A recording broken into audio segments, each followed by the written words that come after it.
말씀입니다. 사무엘하 19장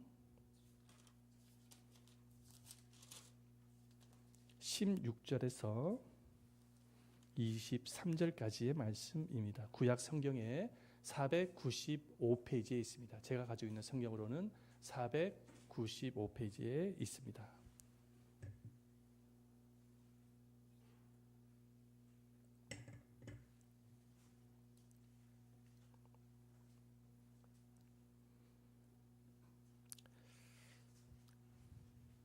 우리 한 구절씩 함께 교독하겠습니다.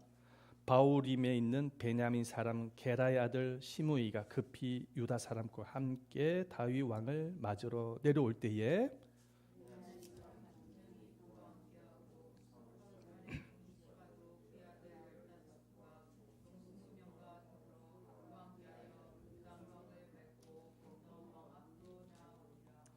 왕의 가족을 건너가게 하며 왕이 좋게 여기는 대로 쓰게 하려 하여 나룻배로 건너가니 왕이 요단을 건너가게 할 때에 게라의 아들 시므이가 왕 앞에 엎드려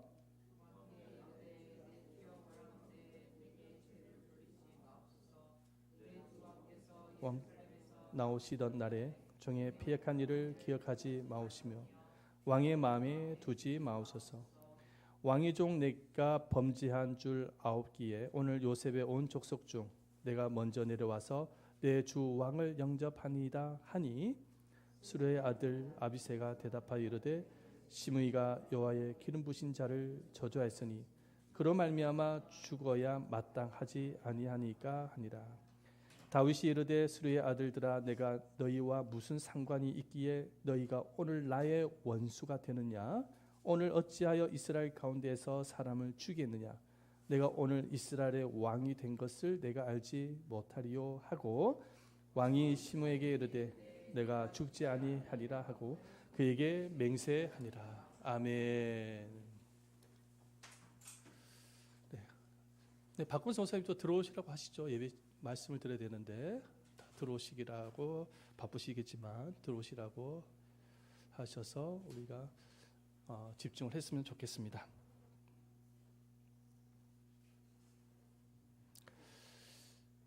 다윗의 삶을 우리가 보면은 참으로 감당하기 어려운 상처를 겪은 사람임을 우리가 알 수가 있어요. 근데 그의 삶에 가장 극복하기가 어려웠던 상처는 아마도 셋째 아들 압살롬의 배신이었을 것입니다. 여러분 가족이 배신을 하면은 그보다 더 큰 상처가 어디에 있겠습니까? 이 권력욕이 많았던 셋째 아들 압살롬이 쿠데타를 일으킨 거예요. 아버지의 정권을 빼앗기 위해서. 쫄지에 아버지는 가족들과 그리고 신하들과 함께 도망을 가야만 했었습니다. 그것도 맨발로 도망을 가야만 했었어요. 그래서 망명을 갑니다. 그런데 그렇게 도망을 갔지만 결국은 어떻게 됐죠? 여러분 말씀을 잘 아시죠? 결국은 다윗의 그 세력들이 그 압살롬의 세력들을 소탕하지 않습니까? 그렇죠? 소탕을 하고 다윗은 다시금 궁으로 돌아오게 되어지는 것이죠. 자, 돌아오게 되어지는데 그런데 다윗이 돌아온다는 소식 때문에 불안한 사람들이 있었습니다. 그 사람이 누구냐니까 바로 다윗 왕이 쫓겨날 때에 도망을 갈 때에 몹쓸 짓을 했던 사람입니다. 그 대표적인 사람이 누구냐니까 오늘 본문에 나오는데 시므이라는 사람하고 시바라는 사람입니다. 시처럼 시작되는 사람이 이렇게 있어요. 예, 욕이 아닙니다. 시므이와 시바라는 사람이에요. 자, 이 시므이라는 사람은 어떤 사람이냐면은 다윗 왕이 전에 왕이 누구였죠? 사울 왕이었죠. 다윗을 죽이려고 늘 쫓아다녔던 사울 왕에 추종했던 사람들입니다. 그래서 이 시므이라는 사람은 어떤 사람이냐면은 다윗 왕이 도망을 갈 때, 압살롬의 쿠데타로 인해서 도망을 갈 때에 다윗 왕에게 돌을 던지고 쌍욕을 했던 사람이에요. 그 시므이가 다윗에게 행했던 아침부터 욕 이야기하면 조금 그런데 그 역을 한번 보도록 하겠습니다. 사무엘하 16장 7절과 8절 말씀이에요. 사무엘하 16장 7절과 8절 말씀인데 시므이가 저주하는 가운데 이와 같이 말하니라. 피를 흘린 자여 사악한 자여 가거라 가거라. 사울의 족속의 모든 피를 여호와께서 내게로 돌리셨도다. 그를 이어서 내가 왕이 되었으나 여호와께서 나라를 내 아들 압살롬의 손에 넘기셨도다. 보라 너는 피를 흘린 자이므로 화를 자초하였느니라. 와, 그러니까 다윗 왕이 도망을 갈 때 돌을 던지면서 그것도 이런 쌍욕을 했어요. 저주를 받은 자요. 다윗 왕을 향해서 이 저주받은 자요. 피를 흘린 자요. 사악한 자요. 그렇게 욕을 했던 사람이 시므이라는 사람입니다. 이때 당시에 그 다윗 왕을 보호자했던 군대 장관이 있었어요. 그 사람이 누구냐면은 아비새입니다. 이 아비새가 얼마나 화가 났던지 다윗 왕에게 말을 합니다. 저 개 같은 놈을 당장 가서 내가 목을 따오겠습니다. 그런데 다윗 왕이 어떻게 하냐면 막았습니다. 그렇게 하면 안 된다. 써버려요. 그러면서 이 아비새에게 놀라운 얘기를 하는 거예요. 뭐라고 이야기하면 하나님께서 나를 저주하라고 저 입술을 쓰지 않았다면 저런 얘기가 나왔겠느냐. 저 시므이라는 사람이 입술에서 나를 비난하는 말을 계속 하고 있는데 그것도 하나님이 허락하셔서 한 것이다. 그러니 털끝 하나 손대지 마라. 그래서 이 다윗이 시므이를 용서합니다.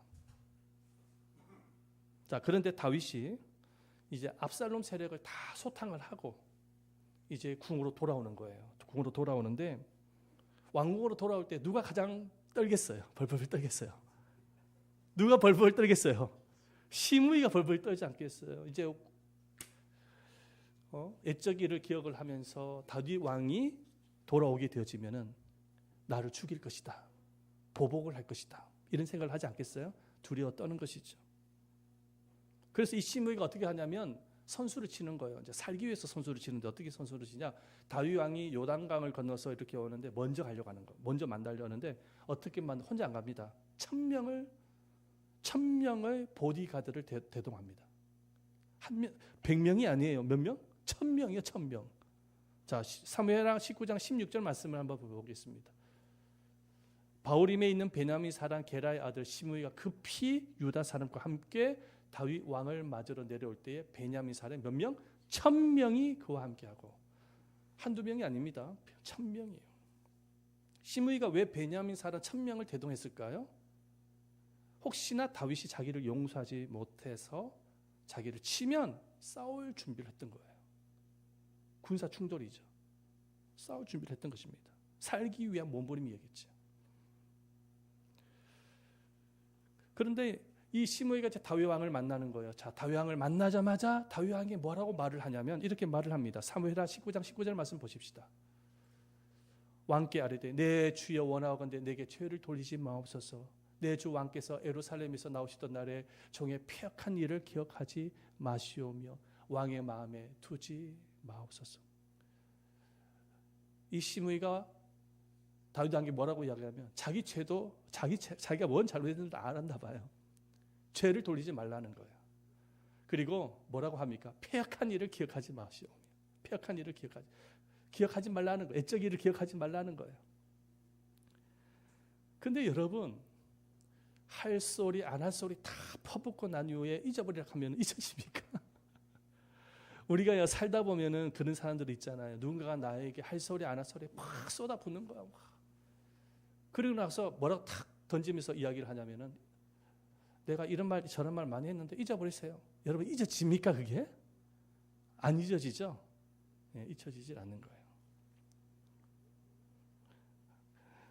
자, 이 말을 들었던 아비새가 또 가만히 있질 않습니다. 그 군대 장관 아비새가 다윗 왕에게 뭐라고 말합니까? 저놈을 가만히 내버려 두면 안 됩니다. 내가 당장 가서 죽이겠습니다. 라고 말을 합니다. 그러자 이번에도 다윗은 아비새를 막습니다. 그렇게 하면 안 된다. 자, 말씀 볼까요? 사무엘하 19장 21절 말씀. 수르의 아들 아비새가 대답하여 이르되 시므이가 여호와의 기름 부신 자를 저주하였으니 그런 말미암아 죽어야 마땅하지 아니까 하니라. 자, 22절 말씀. 22절과 23절. 다윗이 이르되 수레 아들들아 내가 너희와 무슨 상관이 있기에 너희가 오늘 나의 원수가 되느냐? 오늘 어찌하여 이스라엘 가운데서 사람을 죽이느냐? 내가 오늘 이스라엘의 왕이 된 것을 내가 알지 못하리요? 하고 왕이 시므에게 이르되 너가 죽지 아니하리라 하고 그에게 맹세하니라. 자기가 죽을까 봐 벌벌 떨고 있는 시므이를 향해서 다윗 왕이 말을 하는 거예요. 너가 죽지 않게 되어질 것이다. 시므이를 살려준 이유가 무엇일까요? 이 다윗이 용서하고 시므이를 품기로 결단하였기 때문입니다. 왜냐하면 그때 당시에는 그 이스라엘이 산산조각이 났어요. 갈라졌어요. 구테타가 일어났죠. 분열이 일어났죠. 분열이 심한 가운데. 그런데 이 이스라엘을 통일 이스라엘로 만들기 위해서는 한 가지 방법밖에 없는 거예요. 뭐냐? 용서하고 품는 거예요. 자, 그리고 다윗이 왕궁을 돌아올 때 또 한 사람이 등장을 합니다. 누가 등장을 하냐면 이번에도 시바가 등장을 합니다. 시바. 네, 시발이 아닙니다. 네, 착각하면 안 됩니다. 시바가 등장을 합니다. 자, 이 시바가 누구냐? 이 사람도 사울의 종이었습니다. 근데 사울 왕이 죽자 그 아들 자손에게 돌아가야 할 재산을 독차지한 사람입니다. 아주 나쁜 사람이죠. 재산을 자기가 다 독차지를 합니다. 그렇게 살다가 이 다윗이 왕이 되어졌어요. 그래서 이 다윗이 왕이 되고 난 이후에 사울 왕가에 혹시나 살고 있는 자손들이 있는지 조사를 합니다. 그런데 딱 한 명이 살고 있었어요. 누가 살고 있었냐니까 무비보셋이라는 그 손자가 살고 있었던 거예요. 근데 이 무비보셋은 누구냐면은 장애를 갖고 있었어요. 제대로 걷지를 못해요. 누군가의 도움 없이는 살아갈 수 없는 사람이었습니다. 그래서 다윗 왕이 시바가 사울 왕의 재산을 다 갈취했다 그랬죠. 그 재산을 다시금 무비보셋에게 가도록 합니다. 그리고 무비보셋은 다윗 왕궁에서 살도록 배려를 해주는 거예요. 그곳에서 다윗 왕과 함께 식사를 나눌 정도로. 그러니 무비보셋 입장에서는 얼마나 고맙습니까? 그렇죠. 다윗 왕을 존경하기 시작하는 거예요.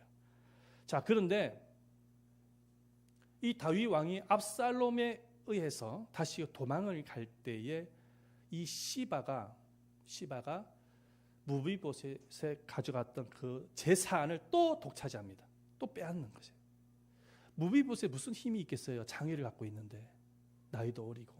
그러니까 자기가 권력의 힘으로 빼앗아 버리는 거예요. 그리고 난 이후에 이 무비보셋도 다윗 왕을 따라가려고 했었어요. 다윗 왕이 망명을 갈 때에 따라가려고 했었어요. 그런데 이 시바가 이 무비보셋이 다윗 왕을 따라가려고 했을 때 그 길을 막기 위해서 다윗 왕이 거짓말을 합니다. 그래서 무비보셋이 다윗 왕을 따라가지 못하도록 막아버리고 거짓말을 하고 재산도 다 빼앗고 그렇게 되어지는 것이죠. 자, 그런데 다윗이 나중에는 이 압살롬의 세력들을 소탕을 하고 왕궁으로 돌아오지 않습니까? 돌아왔을 때 또 두려워 떨었던 사람이 시바죠. 왜냐? 자기의 거짓말이 어떻게 되겠어요? 들통이 날 거 아니에요. 재산을 몽땅 가져간 것도 들통이 날 거 아니에요. 무비보셋이 다윗의 왕을 따라가려고 했는데 시바가 막았지 않습니까? 그것도 들통이 날 거 아닙니까? 떨기 시작하는 거예요. 그래서 살기 위해서 고민을 하다가 이 시바도 먼저 선수를 쳐서 다윗 왕이 요단강을 건널 때에 다윗 왕을 만나러 갑니다. 근데 24절 말씀에 보면 또 누가 등장을 하냐면 무비보셋이 등장을 해요. 그리고 무비보셋이 등장을 해서 다윗 왕에게 있었던 사실에 대해서 쫙 설명을 다 해버립니다. 자, 우리 사무엘하 19장 24절 말씀을 한번 보십시다. 무비보셋 등장을 합니다. 사울의 손자 무비보셋에서 내려 왕을 맞으니 그는 왕이 떠난 날부터 평안히 돌아오는 날까지 그의 발을 맵시 내지 아니하며 그게 수염을 깎지 아니하며 옷을 빨지 아니하였더라 말씀하고 있어요. 다시 말해서 사울의 손자 무비보셋은 다윗 왕이 떠나고 난 이후에 머리도 깎지 않고 수염도 깎지 않고 손톱도 이렇게 깎지 않고 발톱도 깎지 않았다는 거. 완전히 거짓골로 나타나는 거예요. 그 이유가 뭐냐면 다윗 왕을 너무 존경을 하고 있었는데 다윗 왕이 다시 돌아올 때까지 나는 머리를 깎지 않고 수염을 깎지 않겠다고 결심을 한 것입니다. 그리고 또 한 가지 이유가 있어요. 뭐냐? 무비보셋의 종이 누구냐면 누구죠? 시바입니다. 사울 왕의 종이 시바였기 때문에 무비보셋의 종도 시바가 되는 거예요. 그런데 이 시바가 무비보셋의 전 재산을 갈취한 것뿐만 아니라 무비보셋이 저렇게 장애를 가지고 혼자 살아갈 수 없는데도 불구하고 제대로 돌봐주지 않았던 거예요. 그래서 거지꼴로 나타난 거예요. 지금 무비보셋이. 그러면서 이야기를 쭉 합니다. 뭐라고 이야기를 합니까? 뭐라고 이야기를 하냐면은 이렇게 이야기합니다. 무비보셋이 나는 나의 주 왕을 따라가려고 했는데 저 시바라는 사람이 나를 못 가도록 막았습니다. 부터 시작을 해가지고 다 자초지종을 설명을 하죠. 이야기를 합니다. 나를 속이고 시바가 그렇게 했습니다. 라고 이야기를 합니다. 그러면서 이 시바의 거짓말이 다윗 왕 앞에 들통이 나기 시작하는 것이죠. 자, 근데 중요한 것은 다윗이 어떻게 판결을 하느냐가 가장 중요해요. 여러분이라면 판결을 어떻게 하시겠어요? 다시금 그 재산을 무비보셋에게 주고 시바에게 죄를 물지 않겠습니까? 너가 이런 잘못을 저질렀으니 너는 대가를 받아야 된다라고 하면서, 그렇죠? 감옥에 쳐넣거나 죽이거나 하지 않겠어요? 보통 사람들이 그런 생각을 가질 수밖에, 저도 그렇게 할 수도 있을 것 같아요. 누구든지 다 마찬가지겠죠. 근데 다윗이 어떻게 판결을 하는지 한번 보셔야 돼요. 자, 무비보셋이 다윗 왕에 말을 하는 거예요. 뭐라고 말을 하냐? 이렇게 말을 합니다. 사무엘하 19장 29절과 30절 말씀이에요. 왕이 내게 내가 어찌하여 또 내 일을 말하느냐? 내가 이르노니 너는 시바와 밭을 나누라 하니 무비보셋이 왕께 아뢰되 내 주 왕께서 평안히 왕국에 돌아오시게 되었으니 그로 전부를 차지하게 하옵소서 하니라. 다윗 왕은 공평하게 그래 밭을 그냥 가져가라 말을 했어요. 그런데 무비보셋이 뭐라고 말을 하냐니까 그냥 됐습니다. 그 부동산하고 뭐고 재산 다 가져가라 하십시오. 저는 왕 밑에서 왕궁에서 살아가는 것만으로도 감사합니다. 만족합니다. 고백을 하는 거예요. 자, 그 말을 듣고 다윗 왕이 어떻게 판결을 하느냐? 다윗 왕은 시바의 거짓을 숨겨줍니다. 그리고 용서하고 품습니다. 무비보셋의 말을 듣고 용서하고 품는 거예요. 거짓말을 했지만 그 거짓말을 그냥 덮어주는 거예요. 넘어가는 거예요. 그냥 넘어가는 거예요. 거짓말을 했는데.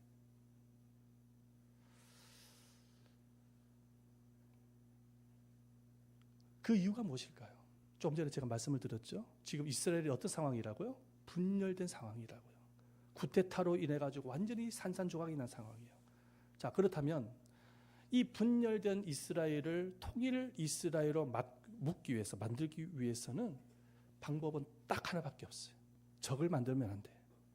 적을 만들면 안 돼. 어떻게 해야 됩니까? 용서하고 품어줘야 돼요. 아멘. 하나로 묶기 위해서는.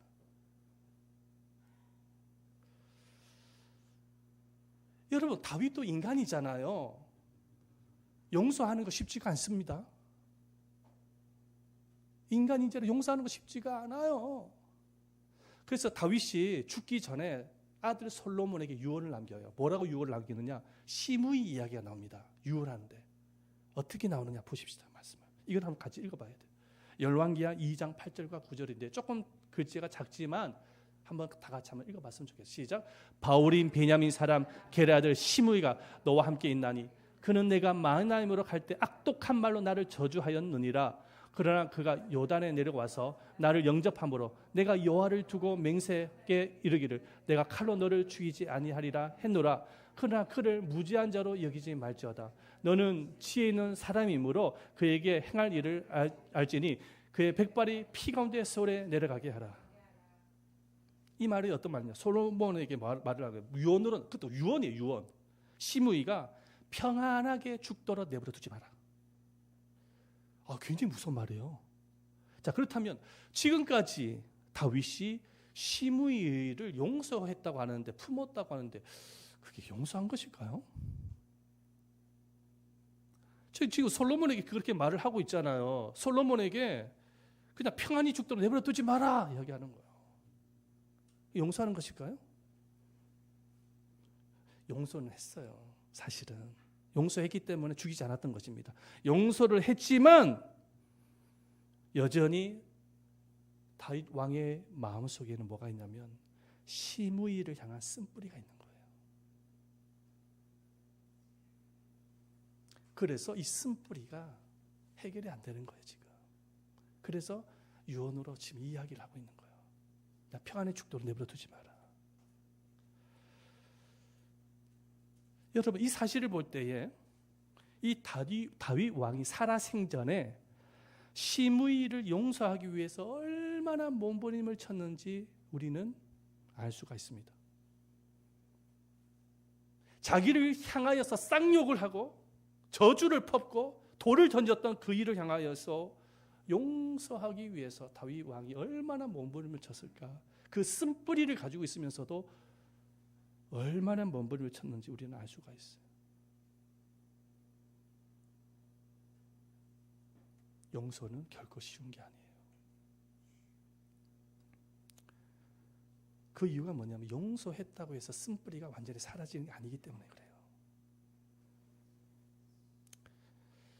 멀쩡한 조기를 구겨가지고 펴도 그 멀쩡한 종이에 뭐가 남습니까? 구긴 흔적이 남는 거예요. 예수님의 마음을 가지고 용서했다고는 하지만은 그 용서가 쉽지가 않아요. 쓴뿌리가 있어서 그래요. 다 마찬가지예요. 다 마찬가지예요. 그래서 이 세상에서 가장 힘든 게 뭐냐면 용서하는 거예요. 정말 힘듭니다.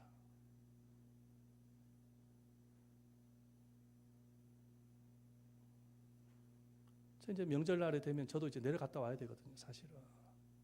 미랑 또 가야 되고 진해도 갔다 오고 이제 새벽에 내일 새벽쯤에 출발하려고 안 막히는 시간을 선택을 했어. 근데 아직까지도 저의 이모는 저한테 지금 연락 한 통 안 합니다.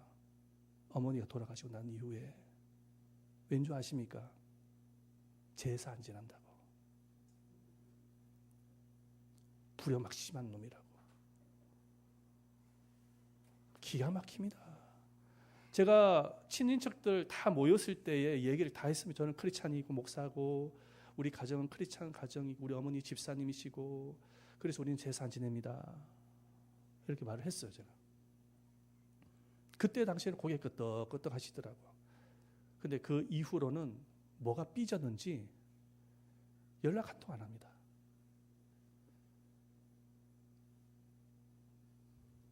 왜 안 하겠어요? 명절이 되어졌는데도 이 불효막심한 놈이 자기 엄마가 돌아가셨는데 제사상 하나 준비 안 한다고. 근데 그분들 입장에서는 이해가 되죠. 예.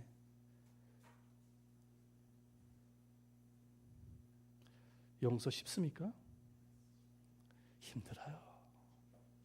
가장 힘든 게 용서라니까요. 그래서 용서가 내 힘으로 안 되기 때문에 예수님이 뭐라고 말씀하셨어요? 내가 너희 안에 들어가야 되겠다는 거예요. 너의 힘으로 용서가 안 되기 때문에 주님이 우리 안에 들어오셔서 내가 용서해야 되겠다. 내가. 너 스스로가 사랑하는 것이 잘 안 되기 때문에 내가 너 안에 들어가서 너가 사랑하지 못하는 그 사람을 내가 사랑해야 되겠다. 그래서 성령님을 보내주신 것입니다. 성령을 보내주신 거예요. 성령을 약속하신 것이고 성령께서 그 일을 해나가시는 거예요. 여러분 안에 성령님이 계심을 믿습니까? 그 성령님은 그래서 너의 힘으로는 안 되기 때문에 내가 하겠다라는 거예요. 용서와 사랑을.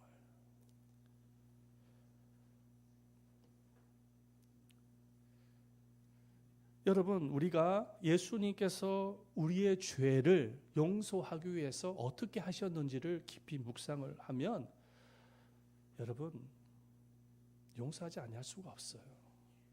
우리는 악독한 죄인이거든요. 여러분들 자신을 잘 아실 거예요.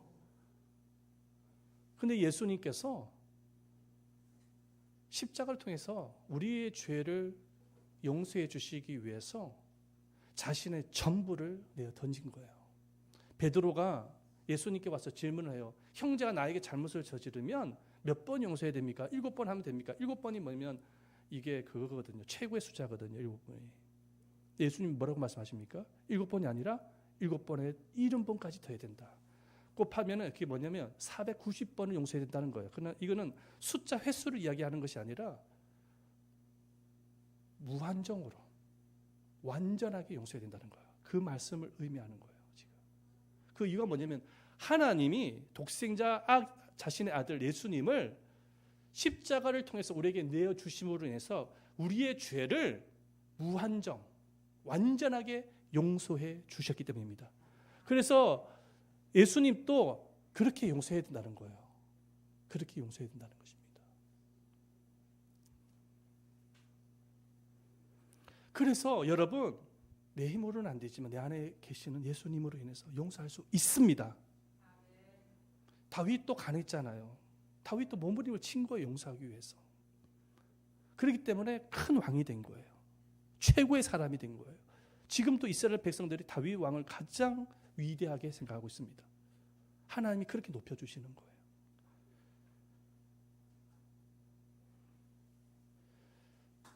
용서하지 아니할 때에 여러분, 내가 상처를 받는 것보다 더 억울한 게 뭐냐면 내가 용서를 하지 아니함으로 인해서 더 큰 상처를 갖게 되어지는 거예요. 근데 그 상처는 뭐냐면 그 마음속에 그 상처의 칼이 누구를 가장 먼저 찌르냐면 나를 찔러요. 그리고 타인을 찌릅니다. 가족을 찌르고.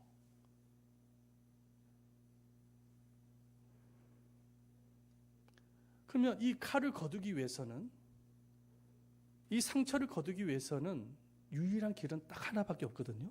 용서하는 거거든요. 용서하는 겁니다. 용서를 하게 되지면 나도 살게 되어지고 가족들도 살게 되어지고 타인도 살게 되어지고 교회도 살게 되어지고 하나님의 나라를 세워가는 거예요. 성령의 역사이기 때문에. 용서의 답이 있거든요.